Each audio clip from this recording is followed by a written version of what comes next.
제가 이스라엘을 둘러싼 충돌과 그 결론에 대해서 얘기를 나눠드렸는데, 그것에 이어서 좀 나눠드리고 그리고 같이 기도하는 시간을 가질 것입니다. 우리 같이 좀 나눌 텐데, 지난 시간에 이런 그 라마단도 지금 진행되었었고, 그리고 하나 더해서 지금 다음 주 수요일이죠. 4월 26일이 이제 이스라엘 독립기념일이어서, 이스라엘은 양력으로 하면 1948년 5월 14일이 독립기념일인데, 그것이 유대력으로는 이제 양력하고 좀 차이가 생기게 되죠. 그래서 올해 같은 경우에는 4월 26일이 이스라엘 독립기념일이 돼요. 이때가 또 지금 앞서서 유월절 기간인 앞두고 막 충돌이 일어난 것들, 그런 것들 나눠드렸었는데, 그런 것이 계속 지금 좀 진행되어 가고 있는 상황이기 때문에, 또 이스라엘 독립기념일을 또 사단은 너무 또 싫어하죠. 왜냐하면 이슬람 진으로 이 중동 땅을 다 덮어놨는데, 그 가운데 이스라엘이 다시 태어나 버렸어요. 사단으로서는 굉장히 치욕적인 그러한 일입니다. 예. 근데 하나님께서는 하나님의 일을 하십니다. 사단이 아무리 발버둥쳐도 하나님은 하나님의 일을 반드시 이루십니다. 그래서 이 이스라엘을 하나님은 재건시키셨는데, 그때부터 이 이슬람권에서 그 배후의 마귀가 충돌해 가지고 충동을 시켜서 이 날을 알 아크바, 그러니까 재앙의 날 이렇게 불러요. 네, 이슬람권에서는. 그래서 재앙의 날이라고 부르면서 오히려 굉장히 이스라엘을 위협하려고 하는 자기네들의 그런 패배 의식, 그것은 근데 아랍인들이 패배한 게 아니라 사단이 패배한 건데, 그거를 사단이 전가를 시켜가지고 아랍인들한테 그거를 굉장히 패배의 그런 수치스러운 날, 그렇게 생각하게 만들면서 그 유대인들을 공격하는 날로 막 만들려고 그러는 거죠. 그래서 그것이 굉장히 또 마귀가 계속 이렇게 이어가고 있는 그러한 악한 일 중에 하나인데, 그것이 이제 막혀지도록 우리가 또 기도해야 됩니다. 충돌들이 계속 이루어져 온 것 지난번에 나눴었는데, 약간 소강 상태가 된 게 이제 6월절 그러니까 라마단 그 끝에 10일 남겨놓고서는 이렇게 유대인들이나 아니면 비무슬림, 비이슬람교도가 아닌 사람들은 성전산에 못 올라간다라고 그 네타냐후가 공포를 했어요. 네타냐후 이스라엘 총리가. 그래 매년 그래 오긴 했는데, 어쨌든 그걸 공포함으로써 약간 소강 상태가 되긴 했는데, 그래도 여전히 충돌은 이어져 가고 있습니다. 그런 가운데 이제 새로운 소식은 홀로코스트 기념일이 또 있었죠. 그래서 이스라엘 곳곳에서 이제 추모 행사도 있었고, 그런데 굉장히 이 홀로코스트에 대해서 특별하게 또 기념을 해가죠.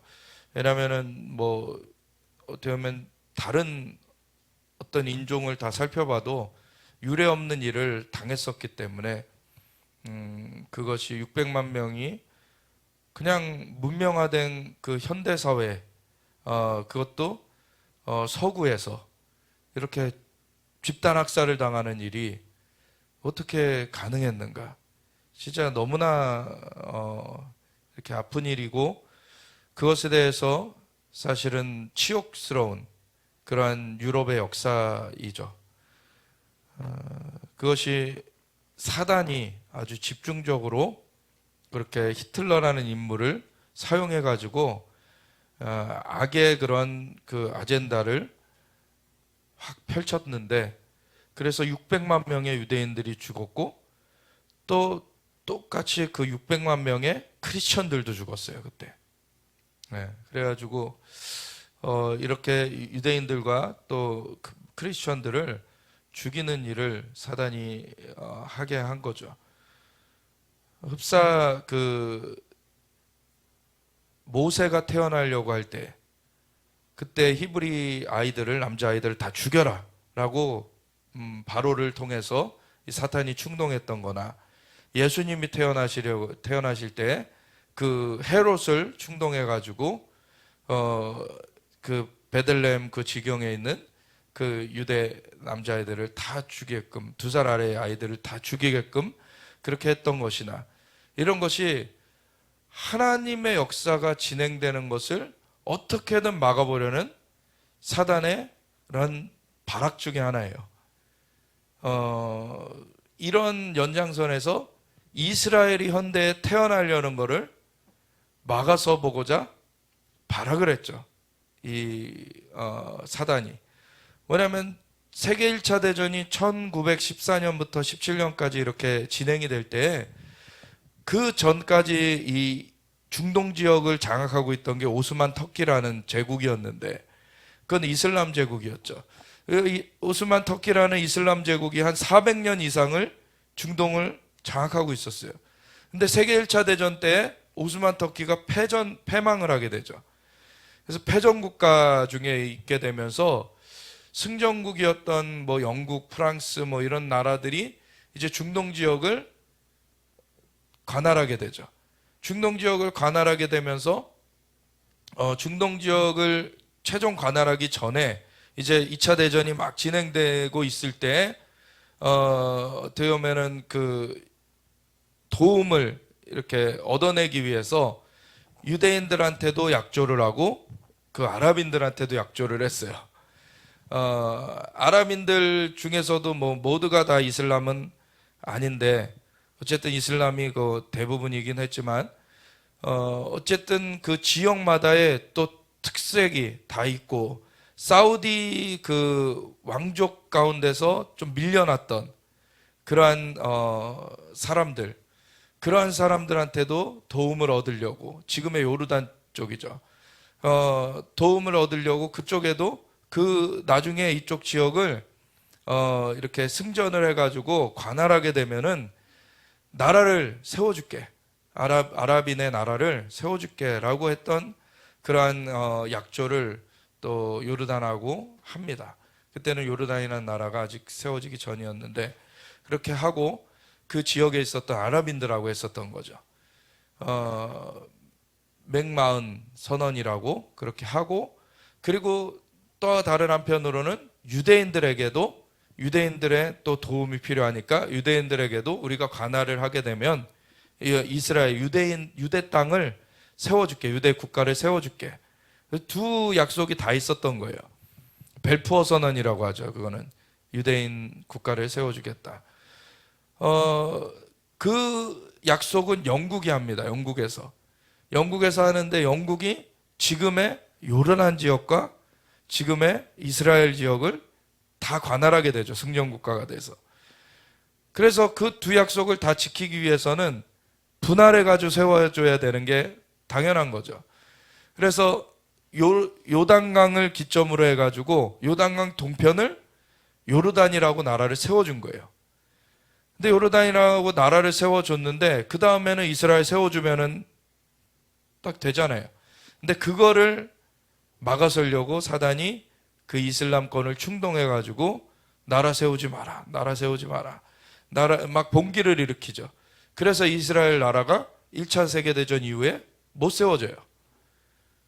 그러고 이때부터 사단은 더 조바심이 났죠.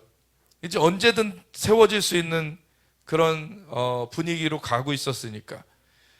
그러니까 계속해서 사단이 충동하면서 이스라엘 나라를 못 세우게끔 그렇게 물리력을 동원하기도 하고, 그런가 하면은 유대인들, 그 사람이, 백성이 있어야 되니까 백성을 끊어내는 또 한 수단을 쓴 것이 홀로코스트였죠. 그래서 그 땅에서 물리력을 사용해 가지고 유대 국가를 못 세우게 만드는 것과 또 전 세계에 흩어져 있는 유대인들 중에 또 많은 수를 차지했던 유럽의 유대인들, 그 유대인들이 죽임을 당하게끔 그렇게 만들었던 것이 바로 홀로코스트입니다. 그런데 하나님은 하나님의 일을 하셨어요. 하나님은 오히려 그 홀로코스트를 뒤집어 가지고 전 세계에 그 여론이 바뀌어지게 만듦으로 인해서 이스라엘 나라가 세워지게 만드셨죠. 그래가지고 유엔에서 1947년 11월 29일 날 결의가 됩니다. 이스라엘을 나라로 재건시킨다. 그러고서 그 다음에 1948년 5월 14일에 이스라엘이 재건이 됐죠.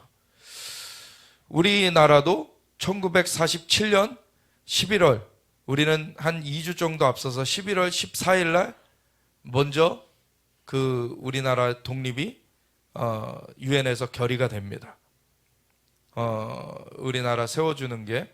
근데 우리가 결의는 먼저 됐지만 나라가 세워진 건 이스라엘이 먼저 되죠. 1948년 5월 14일에 이스라엘이 먼저 재건되고, 그리고 우리는 8월 15일에 이제 재건이 되게 되죠. 그래서 참 비슷한 그런 역사를, 현대 역사를 갖고 있어요.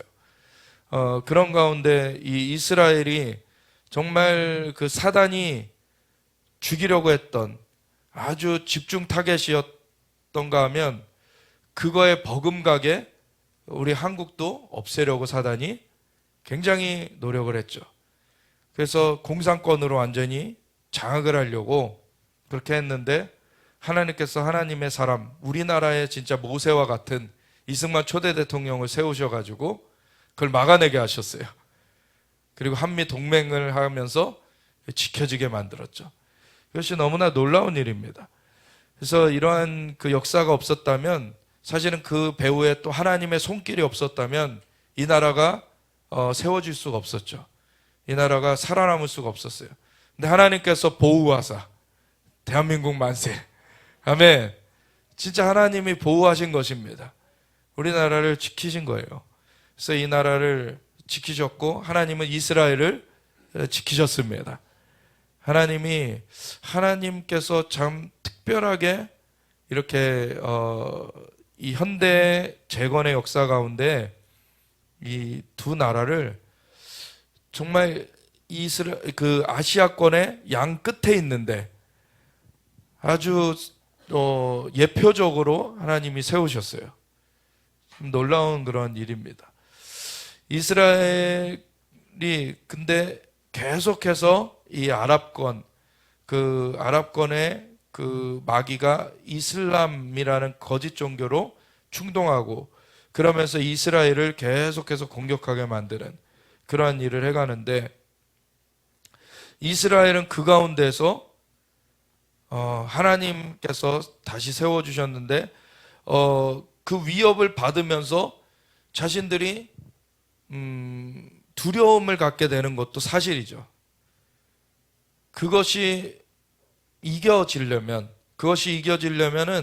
하나님을 신뢰하는 것으로 들어가지 않고는 이겨낼 수가 없어요. 사실은 하나님의 백성이라고 일컬어지지만 현대의 이스라엘 백성들 중에, 그 국민들 중에 한 80% 가량은 세속 유대인이라 그래요. 그러니까 하나님을 그렇게 막 의식하고 살질 않아요. 그 유대인들인데도 그들이 그냥 세속화된 거죠. 말 그대로 세속화된 건데, 그 중에서도 이제 돌아오고 있습니다. 돌아오고 있는데, 많은 수가 세속화되어 있다 보니까 하나님을 그냥 과거의 어떤 설화처럼 생각을 하는 거죠. 설화처럼 생각하고 그냥 실제로 자기의 삶에 지금 역사하는 그런 분으로 생각하지 못하기 때문에 세상에서 계속해서 그런 두려움 가운데 살아가요. 그러니까 그런 위협의 그러한 환경 가운데서 그 압력이 세다 보니까 이스라엘에서도 이런 우리나라처럼 이스라엘도 의무복무, 그 군대를 의무복무해야 되는데 남자는 3년이고 여자는 2년입니다. 거기는 여자들도 의무복무를 해야 돼요. 근데 우리처럼 막 집단 그 숙소에 들어가서 막 생활하는 것보다는 이렇게 출퇴근 같이 하는 거죠. 근데 그러한 그 이스라엘 사람들이 의무복무를 하고 나면 충돌의 현장 가운데 어떻게 보면 전면에 나갔다가 또 오게 되잖아요. 항상 그 생활 자체가 그런 충돌이기도 하거니와 그 중에서도 더욱이 그 충돌의 최전방으로 갔다가 그렇게 오게 되니까 이들이 군복무를 끝나면은 여행을 그렇게 다녀요. 근데 여행을 다니는 것 가운데 가장 많이 가는 곳 중에 하나가 티벳 같은 곳입니다. 그래서 그러한 동양 종교 그런 것들에 막 빠져들어가요. 하나님의 프로텍션이 없이 그 압력을 이겨내지 못하니까 신비주의로 빠져버리는 거죠. 그렇게 해가지고서는 그런 이상한 명상도 하고 뭐 뉴에이지로도 빠지고 그러면서 굉장히 정신병도 많아지고 이런 것들이 이스라엘에도 있어요. 그들이 사는 길은 하나님께 돌아오는 길인 것입니다. 그것만이 그 모든 압력을 이기고 승리하게 해주는 거죠. 그게 아니면은 그 압력 가운데 무너져 내리는 거예요. 하나님 앞에 돌아와야 되는 것이죠. 그래서 이스라엘을 위해서 우리가 많이 기도를 해야 돼요. 압력이 굉장히 센 그런 그 삶을 살게 되기 때문에 그래서 이스라엘 백성들은 우리 같은 경우에는 어떻게 보면은 이스라엘이 선민인 거를 뺏어다가 우리가 선민인 것처럼 하려고 굉장히 많은 그런 잘못된 그런 일들을 하기도 하는데 한국의 이단이 그렇게 많죠 사실. 그래서 그 메시아가 한국으로 왔다는 거예요 자꾸. 자꾸 그런 거짓말을 해요. 얼토당토 않은 일이죠. 하나님이 이스라엘 지경 내에서 예수님도 활동하게 하셨고 그리고 예수님이 승천하시고서는 다른 그 메시아를 보낸 게 아니라 성령님 하나님의 영을 보내주셨고 하나님의 영으로 말미암아 그 메시아 대신 예수님을 따라가는 삶을 살게 하셨죠. 네. 그렇지 다른 그 메시아를 보내주시지 않으셨어요. 근데 이 거짓된 그러한 그 세력들이 자꾸 자기네 뭐 교주가 메시아다. 다 죽었잖아요. 근데 다 죽고 끝나는데도 그런데도 계속 죽은 그 사람이 만든 종교를 계속 따라가요. 이상하지 않습니까? 예수님은 부활하셨는데 예수님 친히 살아계심을 나타내셨고 그 증거가 역사적인 증거가 있는 분이에요. 예수님 외에는 그러한 증거를 가진 다른 존재가 없습니다. 오직 예수님만이 메시아시죠. 그래서 예수님만을 따라가야 되는데 그거를 자꾸 거짓으로 이렇게 어긋나게 만드는 그러한 많은 그런 세력들이 특별히 한국에 많다는 거. 한국이 열심히 특심해요 사실. 그래가지고서는 특별히 또 이단들이 그렇게 이스라엘 가가지고 행사를 많이 해요. 자기네들이 뭐 저기 구원파도 그렇고 저기 그 만민 그 이재록 저쪽도 그렇고 막 자기네들이 거기와 연관 지으려고 어떻게든 연관 지으려고 하는데 그렇게 아무리 행사를 한다고 연관이 됩니까? 하늘과 연관이 돼야 되는데 하나님께서 인정을 안 하시는데 어떻게 그게 참 그 생명이 있고 어떻게 그 구원이 있겠습니까? 그런데 어쨌든 뭐 거짓된 그러한 그 세력들은 그렇게 하고 있어요. 그러면서 이제 거짓된 세력들만 그렇게 하는 것이 아니라 진짜 정통교회라는 것도 이스라엘이 끊어졌고 교회가 그것을 대체했다라고 자꾸 얘기를 하니까 사실 그것이 이단에게 논리를 제공해 준 거예요. 하나님이 이스라엘 택하셨지만 이스라엘이 잘못해서 이제 버리셨으면 그 다음에 그래서 크리스천을 세웠다, 그렇게 대체신앙 논리가 되어지니까 그러면은 왜 한 번 더 못하냐? 유대인 세웠다가 잘못해가지고 버리고서 크리스천 세웠다가 크리스천 잘못하니까 버리고서 자기네들 세웠다 이거예요. 이단들이 이중 대체신학을 하는 거예요. 그들이 그것의 기반이 바로 대체신학인 겁니다. 이슬람도 마찬가지예요. 유대인 세웠다가 유대인 잘못하니까 버리고, 크리스천 세웠다가 크리스천 잘못하니까 버리고 이슬람을 세웠다, 이런 얘기를 하는 거예요. 이게 거짓인 거죠. 애초에 이스라엘을 하나님은 버리지 않으셨습니다. 그래서 로마서 11장에 분명히 하나님께서 이스라엘 향한 은사와 부르심에 후회하심이 없느니라. 하나님은 후회하지 않으세요. 버리지 않으십니다. 그래서 예레미야서 31장에도 보면은요, 낮에 해가 빛을 내지 아니하고 밤의 달이 빛을 내지 아니하면 그러면 내가 혹 이스라엘을 버렸다 할 수 있거니와, 그 빛이 그대로 있는 것처럼 난 이스라엘 버리지 않았다. 그걸 분명히 얘기하시는 거예요. 그래서 하나님의 신실하심을 나타내는 것이 이스라엘입니다. 이스라엘의 하나님이라 불리신 하나님이 나의 이름을 위해서 내가 이스라엘을 회복하겠다 하셨고 그대로 회복해 내셨어요. 그 신실하신 하나님을 나타내는 증표가 이스라엘인 거예요. 그 이스라엘을 볼 때, 그래서 그 이스라엘을 세우신 하나님을 바라보게 되면서 그 하나님의 신실하심을 찬양하게 되는 거예요. 그 하나님이 우리의 하나님이십니다. 아멘. 그래서 이스라엘에 어떻게 하시는 그걸 보고서 우리가 그 하나님을 더 신뢰하고 의뢰하게 되는 거예요. 그게 진짜 믿음의 여정이 되는 것이죠. 그래서 하나님은 신실하십니다. 하나님이 신실하심을 나타내고 계시는 거예요. 증거하고 계시는 거예요. 그래서 그러한 하나님 앞에 우리가 이스라엘과 함께 서야 되고 이스라엘을 위해서 기도해야 되는데, 특별히 올해 오순절을 앞두고 지금 전 세계적으로 한 100만 명이 같이 기도하자, 이런 운동이 일어나고 있어요. 무엇을 위해서? 이스라엘의 구원을 위해서. 아멘.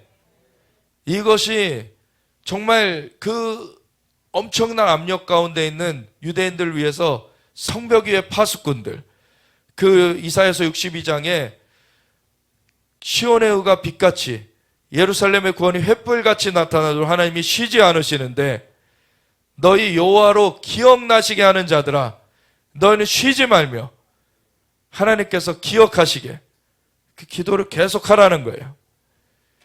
그래서 성벽 위의 파수꾼들로 기도하라라고 촉구하고 계시는데, 열방의 크리스천들이 그 이스라엘을 위한 기도를 해야 됩니다.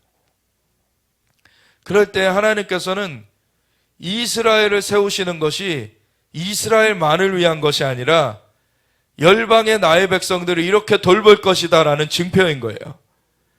그래서 열방의 크리스천들을 향한 증거가 되어지는 것입니다. 그래서 에베소서 2장의 말씀처럼 이스라엘과 이방인을 한 세 사람으로 만드사 예수 그리스도 안에서 함께 지어져 가게 하셨습니다. 아멘. 그래서 이스라엘이 잘 되는 것이 우리가 잘 되는 것이에요. 이게 같이 연계되게 돼 있어요. 그래서 이스라엘을 위한 기도를 하잖아요. 그럼 열방의 부흥이 임합니다. 이것이 연관이 돼 있어요. 1900년 이 되기 직전에 1800년도 후반에 이렇게 1897년에 특별히 스위스 바젤이라는 도시에서 시온주의 대회가 열렸어요. 오늘날에는 마귀가 자꾸 거짓으로 시온주의가 뭐 인종차별주의다 이러는데, 무슨 인종차별주의입니까? 이스라엘 그 전 세계에 흩어져서 그렇게 핍박받고 살던 유대인들이 고토로 다시 돌아가야 된다라고 하는 것이 시온주의인데, 자기네들이 살고자 하는 것이 왜 인종차별주의입니까? 근데 마귀는 자꾸 거짓을 만들어내죠. 그래서 이 시온주의를 인종차별주의라고 사람들이 오해하게 만들고, 그러면서 까닭없이 이스라엘을 막 미워하게 만들어요. 이스라엘은 자기네들이 살려고 아둥바둥 했던 것뿐이지 다른 그 나라들을 먼저 공격해가지고 그걸 점령하지 않았어요. 정당한 절차를 거쳐서 정당한 값을 지불하고 그렇게 이스라엘이 재건됐습니다. 그런데 마귀가 계속 거짓말로 이스라엘이 잘못 세워진 것처럼 그렇게 사람들이 생각하게끔 만들었죠. 그러니까 하나님의 진리 가운데 설 것이냐, 마귀의 거짓 가운데 설 것이냐, 이 둘로 나뉠 수뿐이 없어요. 그러니까 이스라엘이 그 중간에 리트머스처럼 있게 됩니다. 이스라엘을 볼 때 하나님의 역사와 함께 서는 자들이 있는가 하면 이스라엘을 보면서 마귀의 그 거짓에 참여해가지고 이스라엘을 증오하고 해하려고 하는 그런 자들이 있게 되는 것이죠. 중간에 아직 그 이스라엘에 대해서 별 의견이 없다라는 사람들이 아직 많이 있지만 결국에 마지막 때가 되면 될수록 이것이 나눠지게 돼 있어요. 둘 중에 하나로 의견이 강요되게 돼 있어요. 그 중간에 회색지대가 없어지게 됩니다. 그럼 하나님 편에 설 것이냐, 마귀의 편에 설 것이냐가 이스라엘과 함께 설 것이냐, 이스라엘 대적하며 설 것이냐와 연관이 되게 돼 있어요. 그래서 우리가 마지막 때에 이스라엘과 함께 서야 됩니다. 정말 대한민국이 그렇게 서야 되는데 지금 보면은 여기 홀로코스트 얘기를 하다가 이렇게 들어갔는데 사실은 1979년 그 팔라비 왕조라고 이란에 그 왕조가 무너지기 전까지는 이란이 이스라엘과 관계가 좋았어요. 근데 팔라비 왕조를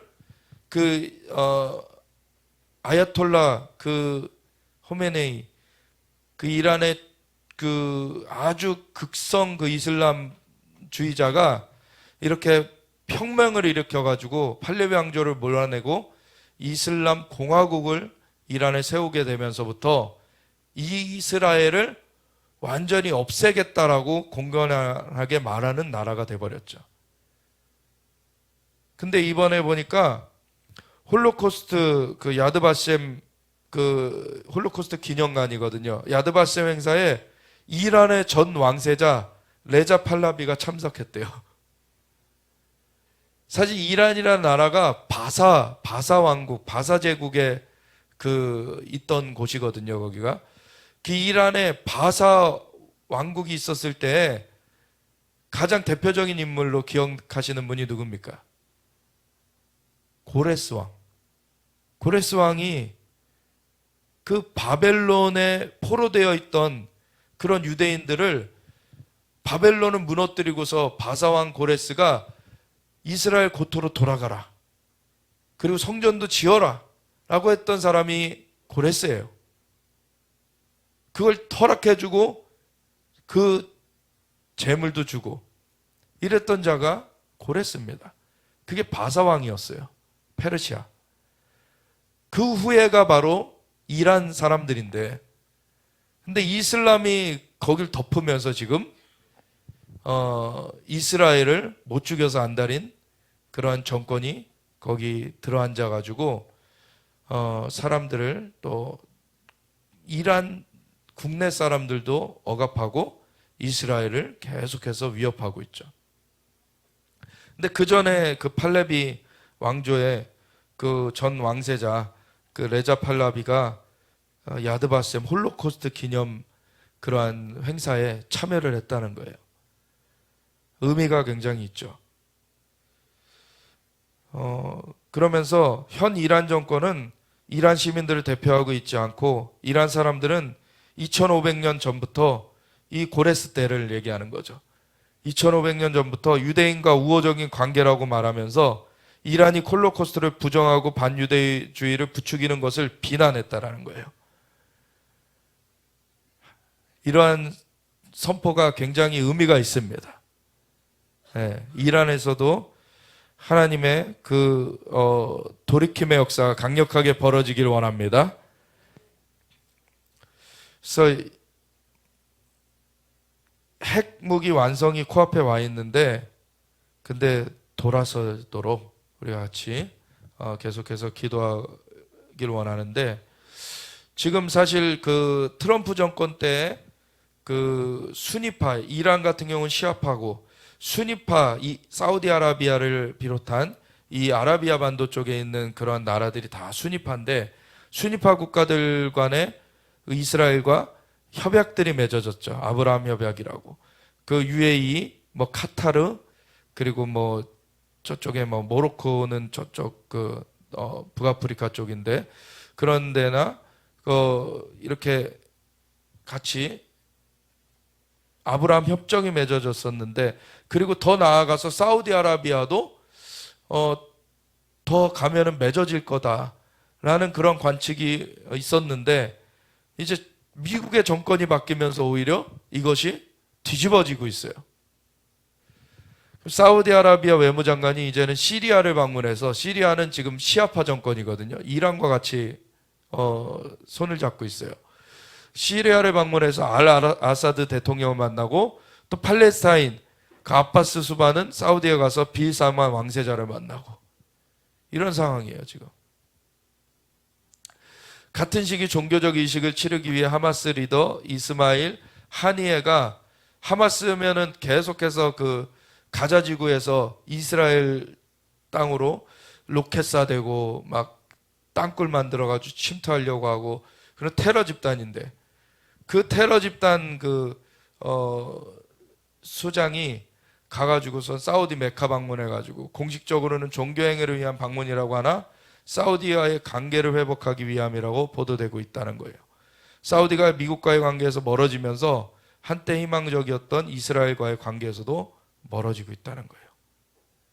근데 또 반면에 이스라엘은 3월에 아제르바이잔과의 수교를 회복했고, 이번 주 이 4월 셋째 주 이 주간에는 중앙아시아에 있는 투르크메니스탄에 이스라엘 대사관을 열었어요. 그러니까 진영들이 계속 이렇게 재편이 되고 있어요. 재편이 돼가고 있어요. 투르크메니스탄은 이란 국경에서 17km밖에 떨어져 있지 않는데, 1994년 이후 처음으로 이스라엘의 외무장관 엘리 코헨이 방문을 했고, 이스라엘이 이란의 공격에 반격하기 위해 지정학적으로 굉장히 중요한 나라들과 관계를 돈독하게 하고 있다는 거예요. 그래서 이러한 변화가 이루어지고 있습니다. 그러면서 갈란트 이스라엘 국방장관이 다방면 전쟁에 대해 경고했다는 거예요. 지금 전쟁이 사실은 이스라엘에 지금 다가오고 있습니다. 4월 초에 일어났던 것처럼 레바논, 시리아, 가자지구로부터 동시다발적인 공격과 이스라엘 사회 내에서 폭동과 테러의 위협이 동시에 일어날 것에 대비해야 한다고 경고했는데, 지금은 또 세계 뉴스를 좀 보신 분들은 아실 텐데, 수단에서도 지금 군벌 간에 지금 내전이 벌어졌어요. 근데 수단의 내전에 그 반대파, 그 정부의 반정부파의 그 배후에 러시아가 있어요. 근데 제가 예전부터 몇 번을 이제 나눠드렸던 것 중에, 이 이집트로부터 그 아수르, 과거에 그 아수르 제국이 차지했던 곳이 지금의 요르단, 시리아 일부, 이라크 지역, 이렇게 해가지고 이 아라비아 반도 쪽인데, 아라비아 반도 쪽, 그래가지고 이 이집트를 하나님 치시고는 고치실 것이므로 여호와께로 돌아오게 하시고서는 그날에 애굽으로부터 아수르까지 통하는 대로가 세워지고, 그때 이스라엘과 함께 여호와를 경배하게 될 것이다. 경배의 대로가 그 중동 지역에 열리게 되리라. 이러한 예언이 이사야 19장의 예언인데, 그것과 또 대비되게 이사야 19장 바깥 지역들, 그 이집트의 서쪽에 있는 리비아, 이집트의 남쪽에 있는 수단, 그리고 저쪽 아수르 지경의 그 바깥쪽, 그 위로는 터키, 그리고 더 가서는 러시아, 그리고 동편으로는 이란, 이런 나라들, 그 나라들이 연합해가지고 이스라엘 치러 오는 것이 에스겔 38, 39장의 전쟁이에요.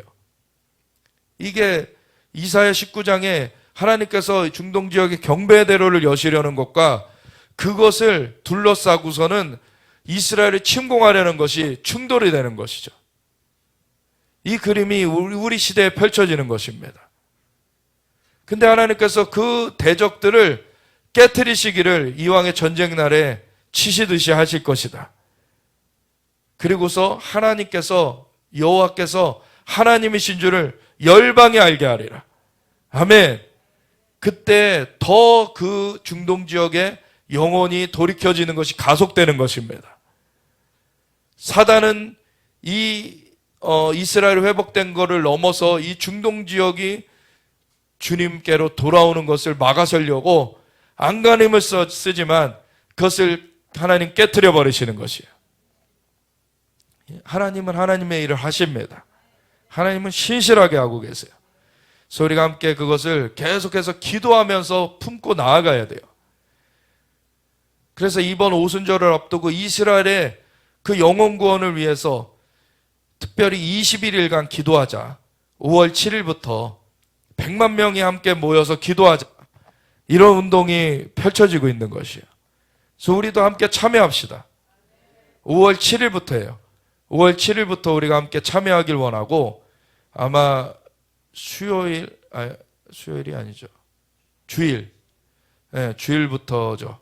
주일부터 해가지고 3주를 지나면 우리 5월 28일도 주일, 성령 강림 주일이 되는데 그 3주 동안에 집중 기도해서 성령 강림 주일을 맞이하자는 거예요. 아멘. 강력하게 주님이 역사하실 것입니다. 그럴 때 이스라엘을 하나님 회복하신 하나님이 중동 지역도 뒤집어 놓으시겠다고 하셨어요. 근데 마귀는 그것을 막아서려고 그 배후에 그 주변에 둘러선 나라들, 마곡 땅에 있는 곡, 로스와 메섹과 두바란 곡, 그 러시아를 말하는 거고요. 그가 필두가 돼가지고 바사, 이란, 그리고 고멜 도갈마, 터키, 그리고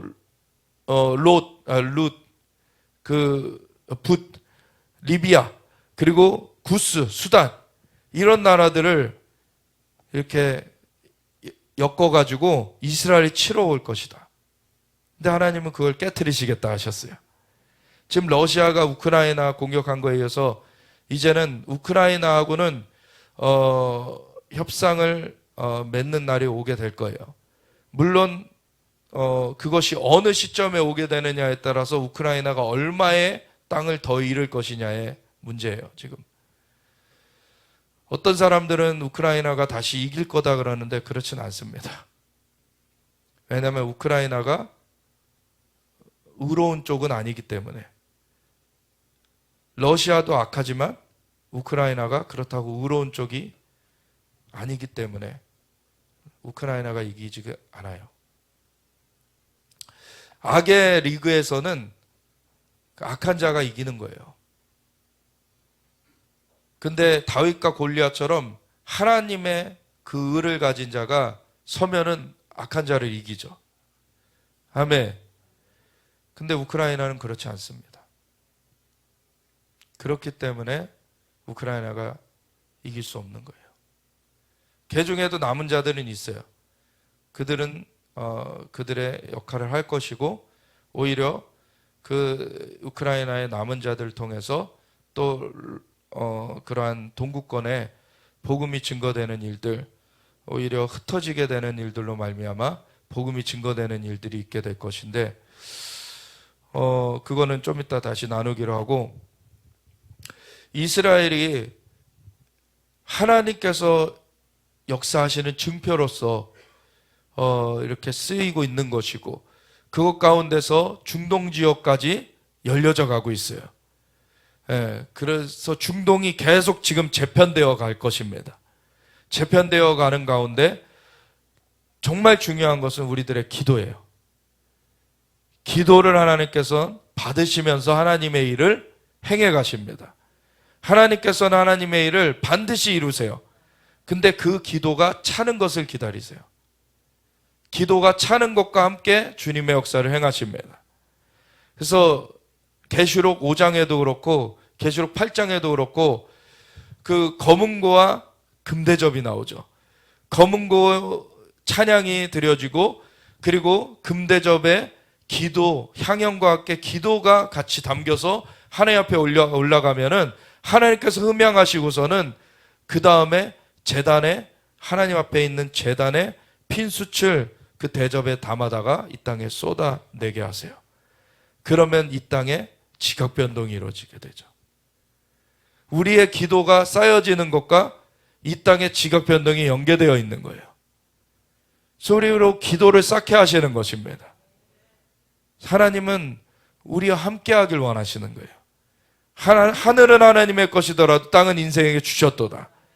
그렇기 때문에 우리의 기도를 요하시는 것입니다. 그래서 우리가 기도할 때 하나님은 하나님의 일을 하시는데 지금 이스라엘을 둘러싼 큰 전쟁들이 지금 다가오고 있어요. 사실 올해 하반기가 되면 어떻게 될지 모르기 때문에 우리가 이스라엘에서 이런 좀 정계, 그 경제계 초청해서 좀 행사를 하려고 준비하고 있는 것이 있는데 지금 상반기 하자. 그래서 장소도 알아봤고 6월 27일 날 장소가 지금 잡혔습니다. 그래서 6월 27일 날 이스라엘의 정계, 재계 그리고 미디어 그리고 한국의 또 정계재계 미디어가 같이 원 네트워크 하나 되어 선다는 그러한 행사를 할 거예요. 그러한 일이 또 준비되고 있는 것을 또 기억해 주시고 같이 기도해 주시길 부탁을 드립니다. 네타냐후 총리가 가자 국경에 있는 스데롯을 방문해서 방공호 강화, 안보교육, 응급구조, 개인 재활, 경제활성화를 위한 2년 계획 총 4억 6,500만 달러. 그러니까 한 5천억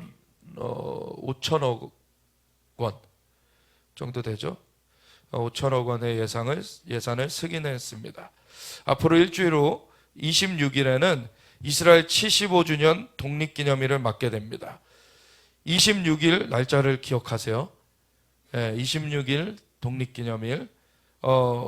근데 이스라엘에게는 축하의 날, 팔레스타인에게는 나크바, 대재앙의 날로 불리는 이날에 예수님의 보혈이 이스라엘과 팔레스타인을 덮고 보호하시기를 기도합니다. 이렇게 KLM 뉴스에서 이렇게 나눈 거를 인용을 해드렸는데 이 내용을 한번 보시면 지금 이스라엘에 돌아가는 상황이 영상으로 보시면은 조금 더 와닿으실 거예요.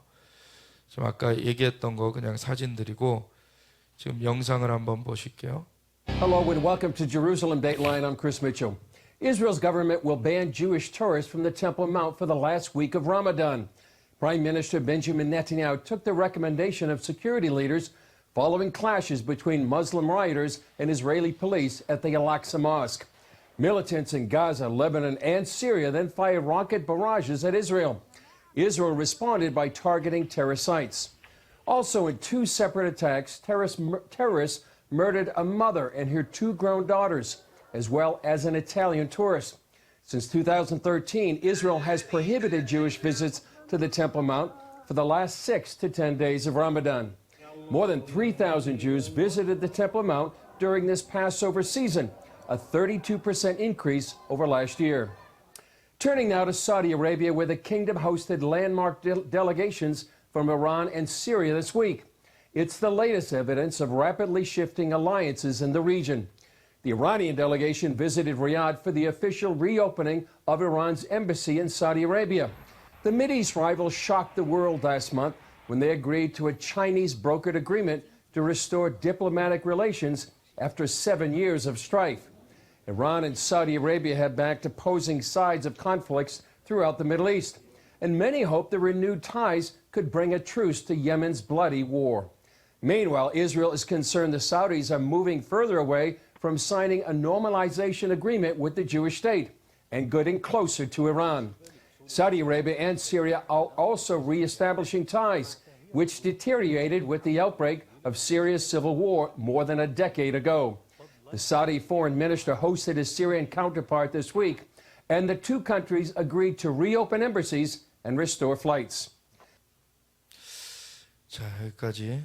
근데 우리나라 같은 경우에는 지금 북한과 대치하고 있죠. 이스라엘 상황이나 우리 상황이나 비슷해요.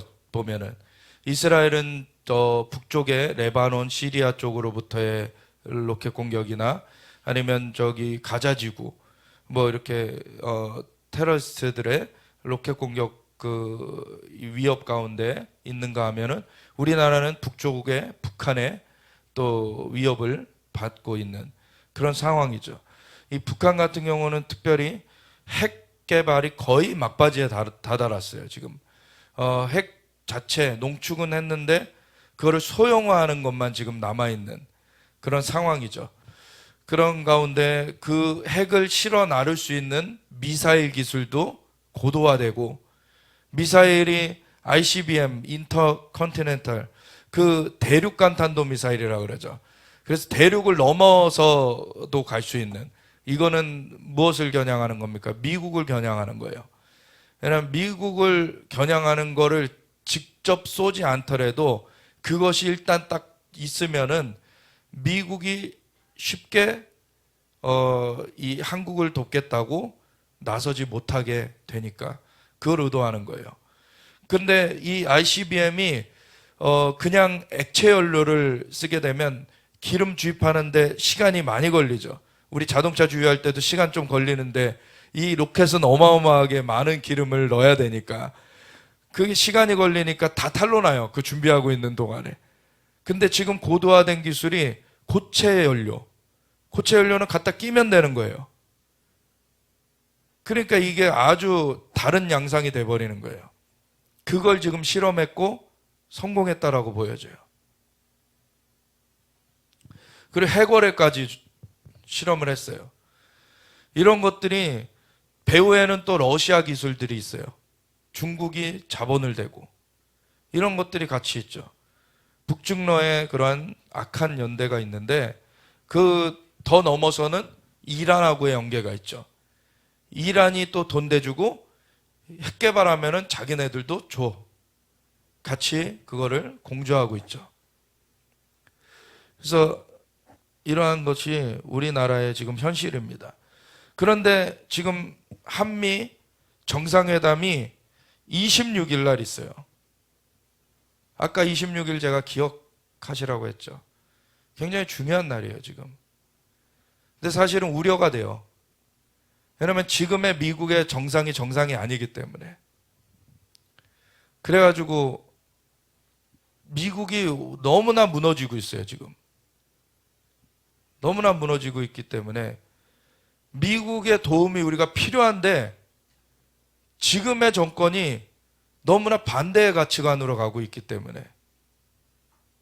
근데 그전에도 얘기 드렸듯이 미국이 지금의 미국 정권이 선에서가 아니라 저 러시아의 맞은밤 북한한테 풀 거라고.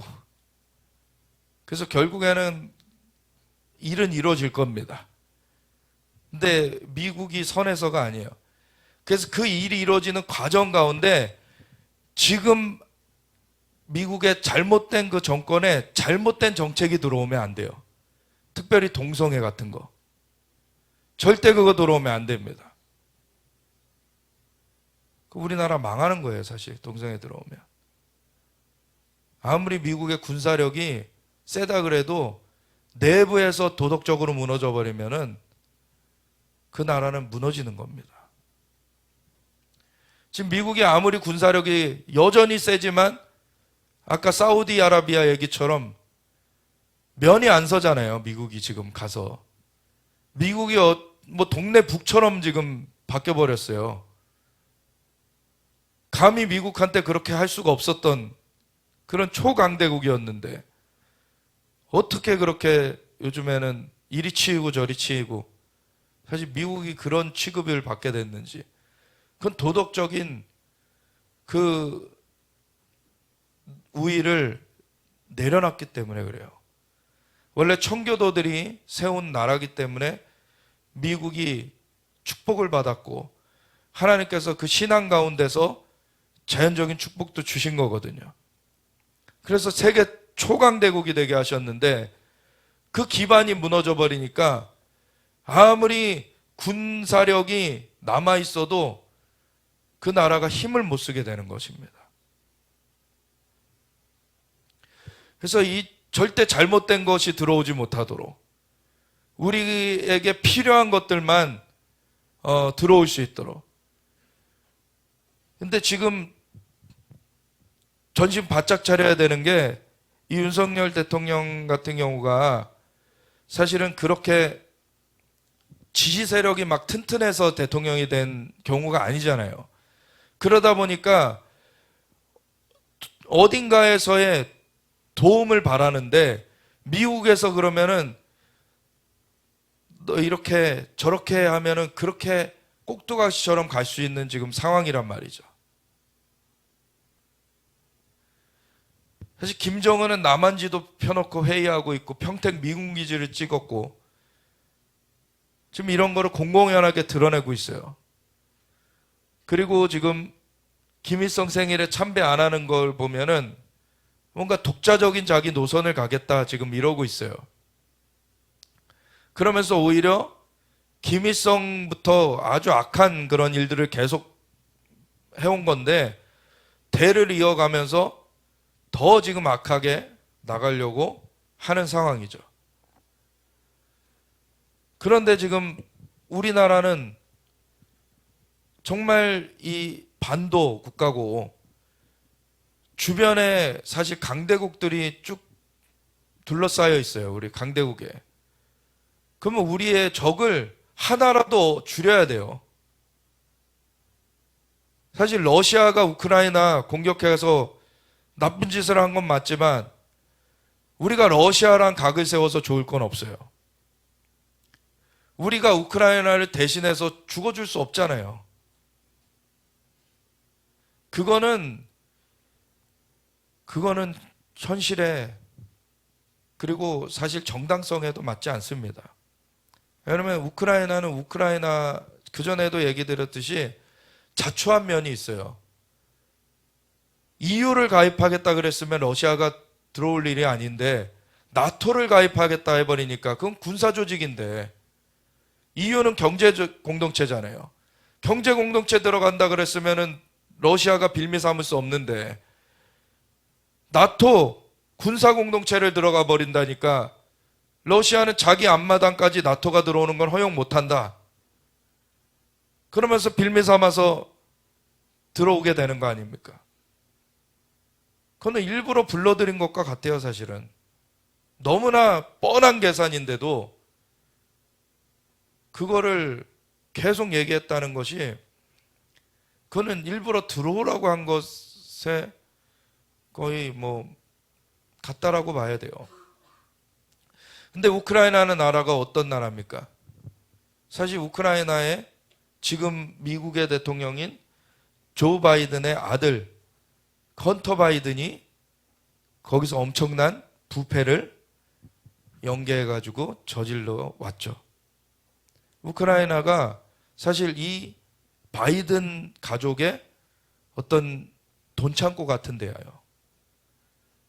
그러니까 개인적인 어떤 걸 위해서 사실 우크라이나를 도와주는 면이 많습니다. 사실 지금. 그런 거에 왜 국가적인 거를 거기다 갖다가 같이 그 선에 놓고서는 피해를 봐야 됩니까? 우리나라는 거기에 껴들면 안 돼요, 사실. 근데 지금 보면은 아마 한미회담 앞두고 우크라이나에 대해 한말에 이렇게 사주를 받았을 거예요, 미국에서. 그 잘못된 그 부패 정권, 거기에서. 정권이 어떻든지 간에 미국의 도움은 우리가 필요하지만 그 잘못된 정권의 잘못된 그 영향력을 받으면 안 됩니다. 근데 잘못된 영향력 가운데 우크라이나에 군사 지원하겠다? 물론 민간인 대규모 공격시라는 단서를 넣었어요. 근데 민간인 대규모 공격시라는 단서를 넣었다고 해도 이 군사 지원을 하겠다라고 한다면은 전쟁에 개입하겠다는 얘기가 되는 거거든요. 그럼 우리나라가 우크라이나 전쟁에 개입할 처지가 아니에요, 지금. 러시아는 저 동유럽에도 걸쳐 있거니와 우리 이 극동 지역에도 걸쳐 있어요, 러시아라는 나라가. 저 북한 위에 있습니다. 러시아가 북한을 밀어주면서 또 중국과 함께, 물론 배후에서는 밀어주고 있어요.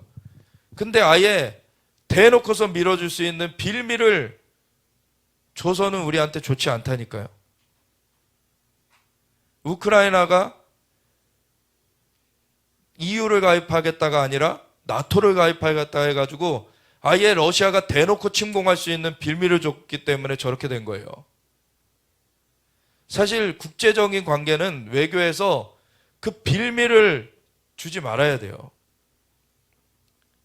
그래서 외교적인 모호성 이런 얘기도 하죠. 그냥 코멘트 자체를 안 해버리는 게 필요해요. 어떤 때는. 왜냐면 이 코멘트를 했다가는 저쪽에 찍히고 이 코멘트를 했다가 저쪽에 찍혀요.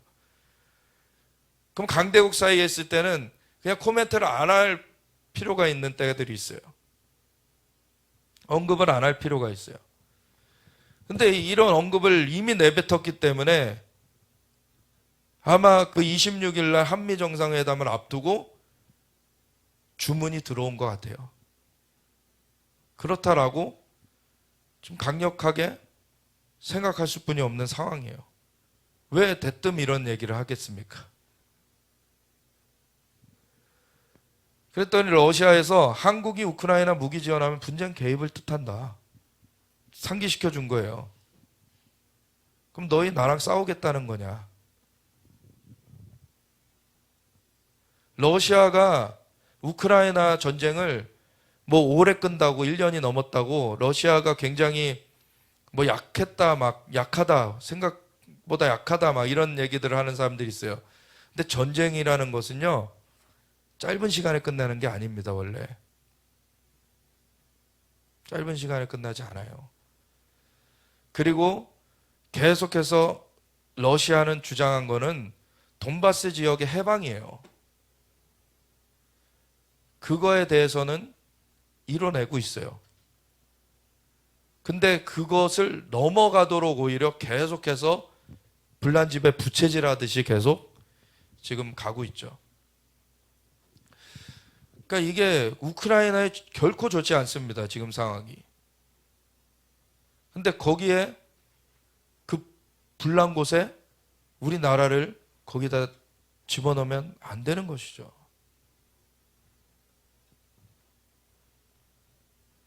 러시아가 나쁘지만 그렇다고 우크라이나가 선하다는 뜻은 아니다라는 것을 얘기를 드렸고, 그리고 거기 자체적으로 풀어야 되는 문제지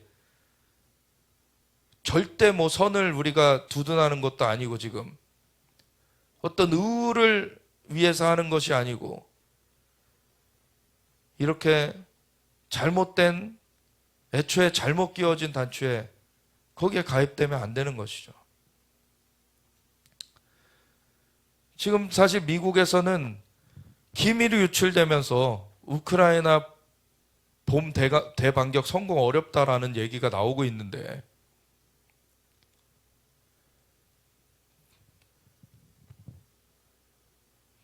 그래서 지금은 우크라이나가 뭐 봄에 대반격할 준비를 했다라고 했었는데 지금은 뭐 기밀이 유출되면서 그것도 물 건너갔다. 이런 상황이에요. 오히려 지금 러시아가 얼마나 더 점령할 것이냐. 러시아는 또 괴물 잠수함까지 포세이돈이라고 하는 핵 어뢰를 쏘는 그러한 괴물 잠수함을 했어요. 예전에 벌써 한 20년도 더 됐을 거예요. 그 미국의 선지자분들, 정말 진짜 깊이 기도하시는 분들이, 많은 분들이 미국이 해안가 도시들이 핵 공격을 받는 것을 하나님께로 받았었어요. 해안가 도시들이. 그게 아마 러시아의 잠수함이 그렇게 할 것이다. 미국이라는 나라가 하나님을 의뢰할 때에는 세계적인 초강대국으로 성장하게 됐는데 하나님을 저버리니까 타락하고 있어요. 물론 남은 자들이 많습니다, 미국에.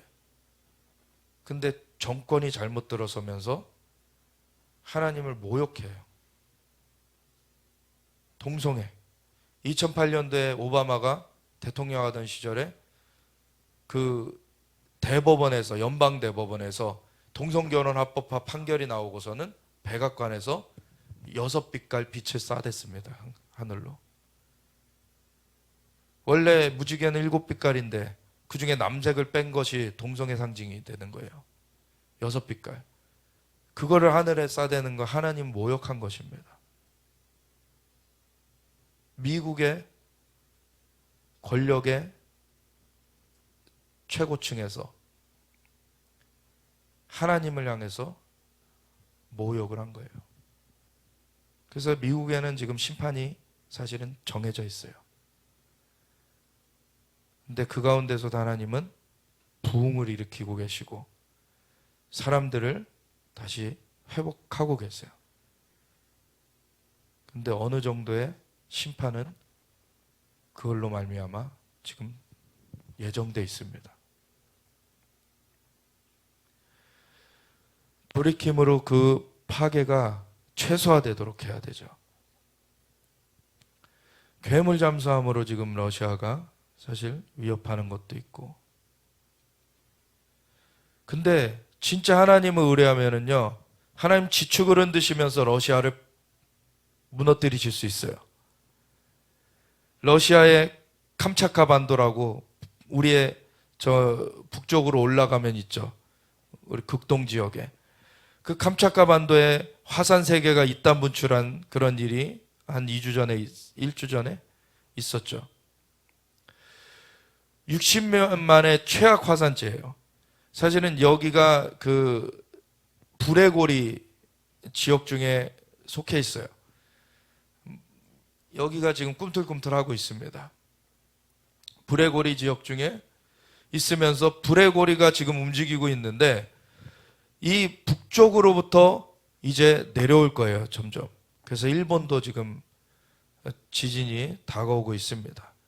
근데 또 하나는 그 전에 박성규 사님 나눠주셨듯이 한국의 동해에도 지진이 일어나요. 그렇다고 우리는 다른 지역처럼 그렇게 크게 일어날지는 않겠지만 그걸로 말미암아 아주 높진 않지만 그래도 쓰나미가 일어나게 되는데 그걸로 말미암아 함흥이란 지역에 쓰나미가 덮칠 것이고 그걸로 말미암아 그 수용소가 드러나게 될 것이다. 하나님이 이 자연재해를 그렇게도 쓰실 수 있는 것입니다. 하나님은 하나님의 일을 하세요. 우리가 그래서 기도해야 돼요. 우리 나라가 어떻게 될 것이냐가 기도에 달려 있는 거예요.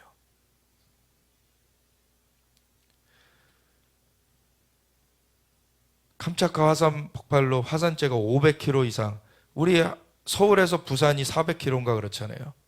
그보다 더 넓게 퍼진 거예요. 그러니까 우리나라는 다 덮이게 되는 거죠. 이 화산 하나면. 남북한이 다 덮이게 되는 거예요. 근데 또 다른 한편으로 이 얘기도 드리는데 이 일론 머스크는 지금 제3지대의 인물이에요. 종잡을 수 없죠, 이 사람. 어떤 때 보면 저쪽 사람 같다가도 어떤 때 보면 이쪽 사람 같기도 하고. 이 사람을 근데 주의하셔야 돼요. 지금 자기의 일을 계속 해가고 있습니다. 이 사람이 스타링크 그 위성으로 인터넷 쓰는 거 그거를 이제 한국에도 지금 도입을 하게 했어요. 사실 위성 인터넷은요 나중에 감시망이 되는 겁니다. 감시망이 되는 거예요, 그게. 그리고 이 사람이 또 뭘 합니까? 트위터를 인수를 했는데 해프닝이 있었어요. 뭐 비싸서 안 산다. 그랬다가 결국엔 그 제값으로 샀는데, 그거는 안 살려고 한 게 아니라 흥정하려고 했던 거라고 봐요. 근데 흥정이 안 됐죠. 어쨌든 샀어요. 사고 나서 트위터 사명을 X로 바꿨어요. 트위터가 그냥 단문 그런 소식만 전하는 게 아니라 이제는 종합 매체로 바꾸겠다는 거예요. 그러면 이게 전체 정보를 이제 취합해 갈 수가 있습니다. 그리고 여기에 결제 기능도 넣고 미디어 모든 기능들을 다 집약을 하게 될 거예요. 그래서 머스크가 트위터를 언론사로 생각하고 X라고 바꿔가지고 이제는 완전 종합해서 장악하려고 그러죠. 근데 이런 가운데, 세계가 이렇게 돌아가는 가운데 한국은 어떻게 써야 되느냐? 사실 한국에 대해서 하나님의 말씀들이 이런 말씀들이 있어요. 21세기를 향한 예언적 비전들, 1900년 말에 1990년 말쯤에 릭 조이너 목사님이 하나님께 그 계시를 받아가지고 쓰신 건데, 그 중에 한국에 대한 이런 말이 있어요. 물론 한국에 대한 것만이 아니라 지금 어떤 얘기를 하다가 한국에 대한 게 나왔냐면, 마지막 때 부흥의 다리가 세워지는 거를 보신 거예요. 근데 그것이 여러 가지 다른 운동들로 돌이 이렇게 맞춰져 가지고 다리가 생겨나는 거를 보신 거예요. 어떤 건 큰 돌이고 어떤 건 작은 돌이고 어떤 건 좀 길게 갔고 어떤 거는 짧게 갔고 다양하게 갔는데, 내가 앞에서 말한 다리에 관한 환상에서 나는 부흥을 향한 디딤돌들을 보았습니다. 이것들은 다리를 이루기 위해 그곳에 놓여진 돌들이었습니다. 그것들 중 몇 가지에 대해 여기서 말하고자 합니다 하면서 첫 번째가 기도운동이에요. 나의 환상에서 서로 맞물린 기도운동들이 다리를 넓혀갔습니다. 그것들은 한편에서 다른 편으로, 또 한쪽 끝에서 다른 쪽 끝으로 모든 길들을 가로질렀습니다. 이 돌들은 양쪽 모두에 있어서 땅과 맞닿아 있었습니다. 일꾼이 딱 맞아떨어지는 돌을 찾을 수 없을 때면 그는 기도운동들을 살펴보았고, 그러면 항상 적당한 돌을 발견할 수 있었습니다. 이것들은 가장 수가 많고 두드러진 돌들이었을 뿐만 아니라 또한 다리 전체를 하나로 묶어주고 있었습니다. 이 기도운동이 기반이 돼야 되는 거예요. 그들의 힘은 그들의 유연성이었습니다. 그들은 거의 모든 곳에 들어맞을 수 있었습니다. 어느 활동을 하든지 기도가 다 거기 들어가 있어야 되는 거예요. 그들의 약점은 그들의 강점과 동일한 것이었습니다. 그들은 너무나 유연하고 쉽게 모양을 바꿀 수 있었기 때문에 다리를 지나는 사람들의 발자국이 그것들 위에 새겨졌고, 그 결과 그것들은 모양을 잃게 되고 말았습니다. 그래서 기도운동, 성령이 시작해서 기도가 시작됐는데 어떤 사람이 주장하는 것으로 바뀌어져 버리면은 이 기도가 식어져 버리는 거예요.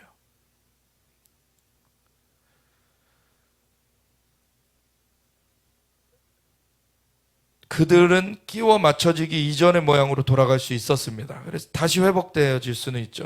그러나 이런 성질은 일꾼들로 하여금 많은 시간을 절약할 수 있도록 만들었습니다. 이 유연성 때문에 어디 가서도 바로 스며들 수가 있어요. 기도할 수가 있어요. 그런데 그것이 조직화돼 버리고 그것이 인간의 어떤 모습으로, 그 주장으로 바뀌어 버리면은 이제 그것이 굳어져 버리는 거죠. 근데 또 다시 유연성을 회복해내고 그럼 또 다른 운동 가운데 함께 할 수가 있어요. 이게 기도 운동의 장점인 거예요. 나는 이 기도 운동들의 영은 한국의 서울이라는 말씀을 들었습니다. 할렐루야. 아멘. 한국은 기도해야 돼요. 그게 부르심이고 우리에게 주신 정말 은사예요. 서울에서 한 핵폭탄에 버섯구름이 올라와서 지구 전체로 퍼져나갔습니다. 아멘. 러시아가 핵을 쏘는 것을 이길 수 있는 것은 기도의 핵입니다. 아멘. 그걸로 이기는 거예요. 이 영적 방사선은 인간의 육체를 관통하는 에너지였고, 그곳으로부터 숨을 수 있는 곳은 아무 데도 없었습니다. 이 기도운동들은 모든 육체들을 어느 정도 부드럽게 했고 복음을 위하여 그들을 준비시켰습니다. 아멘. 아멘. 우리 2018년에 사두 선교사님 또 2017년에 2번 오신 거에 이어서 한 번 더 와주셨었는데, 그때 한국 재헌국회 70주년 기념대회로 광화문에서 할 때 오셔서 기도를, 한국에 대해서 부르심을 얘기해 주실 때 한국은 열방을 위해 기도해야 된다. 그러면서 마지막 마무리 기도해 주시는데 환상을 보시면서 선포하셨던 것이, 일본이 과거에 한국을 식민 지배했는데 앞으로는 한국이 영적으로 일본을 지배하게 될 것이다. 그리고 평범한 가족이 일본 땅을 밟는 게 보이는데 그 평범한 가족이 일본 땅을 밟을 때 거대한 진동이 일어나는 것이 보인다. 하나님께서 한국을 기도에 부르신 가운데 주님이 세우시는 것입니다. 그리고 진동을 일으키시는 거예요. 그러한 것 가운데 그 환상 중에서도 중요한 것이 가족이 밟는다는 것. 가족됨이 이 한국 가운데 필요해요. 한국은 짧은 기간 안에 성장하면서 일은 열심히 죽어라고 하는데 그 가운데 관계를 많이 못 세워왔어요. 한국이 이제 관계 세우는 것을 더해가면은, 그래서 서로를 존중하면서 기도의 그 스크럼이 촘촘해지면은 이것이 열방을 비추는 빛이 되는 것입니다. 하나님 놀랍게 우리를 쓰길 원하세요. 그리고 또 다른 신디 제이콥스 목사님은 2017년인가 예언하신 건데, 하나님께서 말씀하시길 내가 한국에 기름을 부어줄 것이다, 내가 한국 사람을 쓸 것이다 라고 하셨습니다. 제가 기도할 때 하나님께서 비전을 보여주셨습니다. 하나님께서 한반도 위에 하나님의 숨결을 보이시고 그 숨결이 강력한 바람이 되어서 중국까지 계속 날아가고 곧 모든 아시아 대륙과 전 세계는 그 바람이 뒤덮는 것을 보았습니다. 또 하나님께서 북한을 보여주셨습니다. 북한에 있는 악의 권세가 무너질 것이며 기적적인 회복의 역사를 북한에 허락하실 것입니다. 그래서 누구든지 북한에 가면 이게 어떻게 된 일이야? 믿을 수 없다. 정말 굉장한 일이다 라고 말할 것입니다.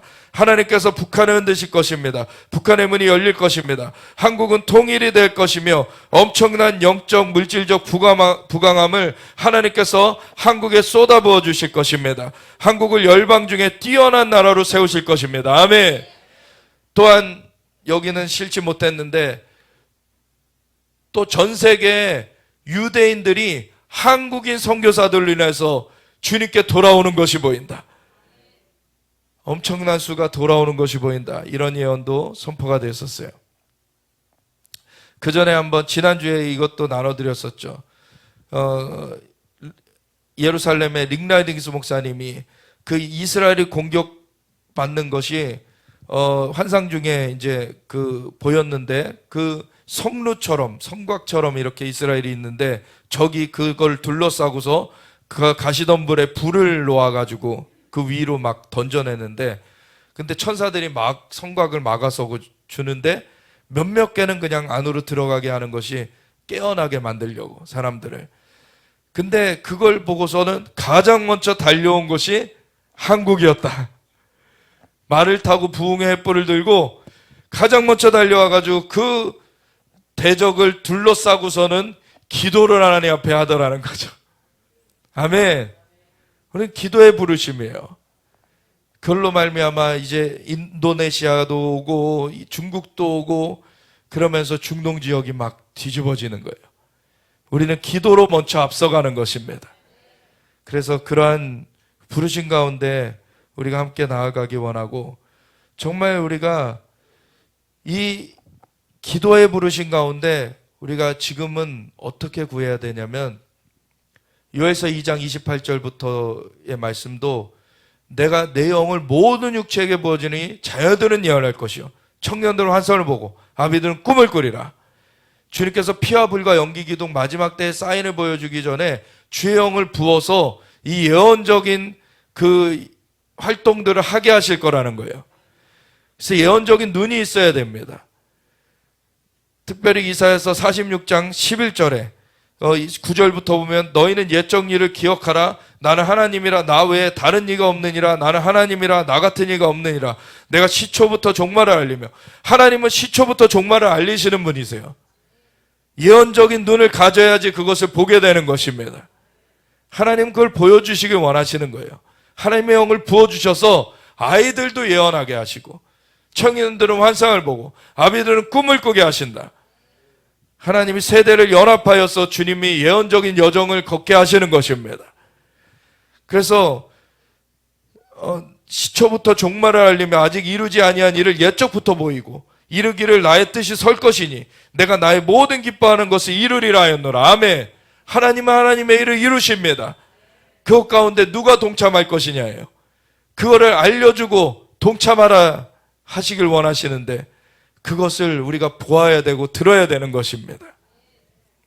내가 동쪽에서 사나운 날짐승을, 이거 개정은 날짐승이라고 그랬는데 개혁파는 독수리를 부르며 먼 나라에서 나의 뜻을 이룰 사람을 부를 것이라. 내가 말하였은즉 반드시 이룰 것이요 계획하였은즉 반드시 시행하리라. 아멘. 우리 한국은 기도의 유업이 있는 나라예요. 기도의 부르심이 있는 나라입니다. 근데 그 기도가 그냥 뭘 달라고 하는 기도에 멈추면 안 되고 예언적인 기도가 돼야 돼요. 이제 예언적인 영역으로 올라가야 됩니다. 독수리와 같이 올라가야 되는 거예요. 그러면 주님의 뜻을 이룰 그 주님의 도구로서 사용하시는 것입니다. 마음이 완악하여 공의에서 멀리 떠난 너희여 내게 들으라. 내가 나의 공의를 가깝게 할 것인지 그것이 멀지 아니하나니 나의 구원이 지체하지 아니할 것이라. 내가 나의 영광인 이스라엘을 위하여 구원을 시온에 베풀리라. 아멘. 우리 시온을 향해서 가야 되는 것입니다. 주님의 구원의 역사를 우리가 기도해야 돼요. 그래서 5월 7일부터의 3주간의 그 기도를 같이 하시길 원합니다. 우리가 정말 집중적으로 기도하면서 나아갈 때 주님이 주님의 영을 부어주십니다. 주님의 역사를 풀어주십니다. 그래서 주님 기름 부어주시고 우리를 나아가게 하시는 것이에요. 정말 주님의 군대로서 나아가게 하실 때 우리 3월성회 대한민국 부흥성회로서 부산에서 이틀, 서울에서 이틀, DMZ 그 파주 오산리에서 이틀을 하면서 하나님께서 정말 그 길이 열려지게 하셨어요. 이제는 정말 5월성회 그 여자들을 다시 일으키고 회복하고 그런 그 일들과 함께 7월 3일부터 5일 월화수 장소가 한국교회 100주년 기념관으로 정해졌습니다. 한국교회 100주년 기념관 대강당에서 한 1000석 되는데 거기 사실 1000석으로 모자랄 것 같지만 우선 선착순으로 받을 수뿐이 없어요. 그래서 1000명 모여가지고 기도할 때 하나님이 정말 핵폭발을 일으켜 주실 것을 믿습니다. 정말 주님이 놀라운 그런 시즌을 우리에게 주시는 거예요. 5월에 여성집회에 이어서 5월 28일에 오순절에도 하나님 강력하게 기름 부어 주실 것이고 이것이 집약되게 하시면서 전 열방으로 이 기도의 핵폭발이 퍼져나가게 하시는 거예요. 아멘. 그 일이 우리 시즌 가운데 이 시대 가운데 이루어지게 되는 것이에요. 그래서 여성집회 지금 등록 마감돼가지고 더 이상 못 받아요. 자리가 한정돼 있기 때문에. 그래서 못 받고 이제 꽉 차가지고 할 것이고 지난 6월절에 하나님께서 이스라엘에서 에이탄 시시코프 원로 목사님과 그 조엘 젠스키 정말 그 아들 다음 세대 사역자가 함께 와가지고 아비 세대와 다음 세대가 함께 사역하는 그 모델을 우리 가운데 풀어주셨어요. 한국이 그것을 배워야 되는 것이에요. 그래서 하나님께서 세대가 연합하여 서는 것을 통해서 요에서 2장의 말씀이 이제 풀어지게 하시는 것이에요. 아이들은 예언하고 청년들은 환상을 보고 아비들은 꿈을 꾸게 하는 거예요. 왜 기존의 목회자들이 왜 자기네들이 예언적인 것이 안 떼어졌다고 다음 세대 예언적인 거 하면은 막아서고 그러면 바리새인들 뿐이 더 됩니까? 하나님은 지금 예언적인 눈을 주시길 원하세요. 하나님께서 하시는 것에 동참케 하시려고. 우리가 하나님께서는 시초부터 종말을 알리시는 분이십니다. 그 하나님의 역사를 우리가 봐야 될 거 아닙니까? 우리가 들어야 될 거 아닙니까? 함께 그것을 수정들어야 될 거 아닙니까? 세대가 연합하여서 나아가야 되는 것입니다. 그래서 우리가 오순절까지 50일 동안을 계속 기도하며 가는 가운데 특별히 오순절을 앞두고 3주간의 5월 7일부터의 그 기간을 유대인의 그 구원을 위해서 집중적으로 기도하면서 이제는 정말 주님의 그 영광의 역사가 이스라엘 땅으로부터 시작되어서 열방 가운데 나타날 수 있도록. 아멘. 그래서 우리 대한민국이 정말 이 예언적 부르심 가운데 서길 원합니다. 그래서 우리가 이것을 위해서 오늘 기도하면서 나아갈 때 하나님, 이제는 기도의 부르심이 이 대한민국 가운데 있는데 정말 그것이 겉에 그 인간적인 것들로 흐트러지는 것이 아니라, 그래서 예배를 한다고 할 때에도 예배의 행위에 자꾸 빠져들어서 예배 행위 가운데 자기네들이 어떠한 찬양을 했고 어떠한 행동을 했고 그래서 예배 다 드렸다, 그게 아니라 하나님을 만나야 되는 것이죠. 하나님과 함께 교제가 이루어져야 되는 것이죠. 예배는 하나님과 영과 진리의 교제가 이루어져야 되는 것이에요. 그러한 진짜 예언적인 예배가 이루어질 수 있도록, 하나님, 예언적이라는 것은 어떠한 미래를 점치는 이런 것이 아니라 하나님께서 미래를 시초부터 종말을 알리시는 분이시기 때문에 그 주님과 함께 소통하는 것이 예언적인 것입니다. 그러한 소통하는 하나님의 세대가 되어질 수 있도록 하나님, 우리 대한민국이 그렇게 세워지게 하시고 열방을 위해 기도하는 이 부르심 가운데 강력하게 일어나게 하여 주시옵소서.